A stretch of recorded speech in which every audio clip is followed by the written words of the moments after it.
தற்போதைய செய்தியை பார்த்துக் கொண்டிருக்கிறோம். ஐபோன்களை தொடர்ந்து ஐபேடுகளையும் தயாரிப்பதற்கு ஃபாக்ஸ்கான் நிறுவனம் முடிவு செய்திருக்கிறது. தமிழகத்தின் ஸ்ரீபெரும்புதூர் தொழிற்சாலையில் ஐபோன்கள் தயாரிக்கப்பட்டு வரக்கூடிய சூழலில் தற்போது அந்த நிறுவனத்தில் ஐபேடுகளையும் தயாரிக்க அந்த நிறுவனம் முடிவெடுத்திருக்கிறது. கூடுதல் விவரங்களோடு செய்தியாளர் பாரி கார்த்திக் இணைப்பில் இருக்கிறார். வணக்கம் பாரி கார்த்திக், முழு விவரம் என்ன? வணக்கம். ஐபோன்களை தொடர்ந்து தற்போது ஐபேடுகளையும் தமிழகத்தில் தயாரிக்க பாஸ்கான் நிறுவனம் முடிவு செய்திருக்கிறது. அதன் அடிப்படையிலே சென்னையை அடுத்திருக்கக்கூடிய ஸ்ரீபெரும்புத்தூரில் உள்ள பாஸ்கான் உற்பத்தி தொழிற்சாலையில் ஐபோன்களுடன் வரும் காலத்தில் ஐபேடுகளையும் தயாரிக்க தற்போது பாஸ்கான் நிறுவனம் முடிவு செய்யப்பட்டிருக்கிறது.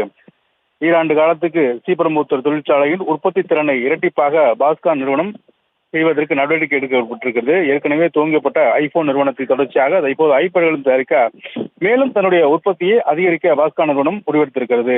இதன் அடிப்படையிலே தற்போது தயாரிக்கப்பட்டு ஏற்றுமதி செய்யப்படும் ஐபோன்களுடன் ஐபேடு உள்ளிட்ட ஆப்பிள் நிறுவனத்தின் இதர தயாரிப்புகளையும் தமிழ்நாட்டிலே உற்பத்தி செய்யும் வகையில் பணிகள் நடப்பு தீவிரமாக நடந்து கொண்டிருக்கிறது.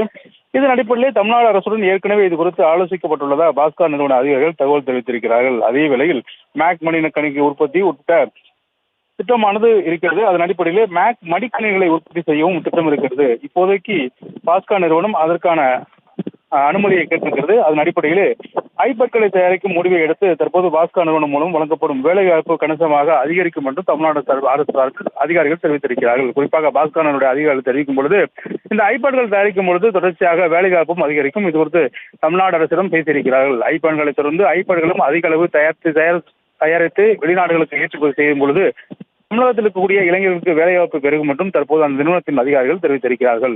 விவரங்களுக்கு நன்றி பாரி கார்த்திக். செய்திகளை உடனுக்குடனும் துல்லியமாகவும் தெரிந்து கொள்ள சப்ஸ்கிரைப் பண்ணுங்க.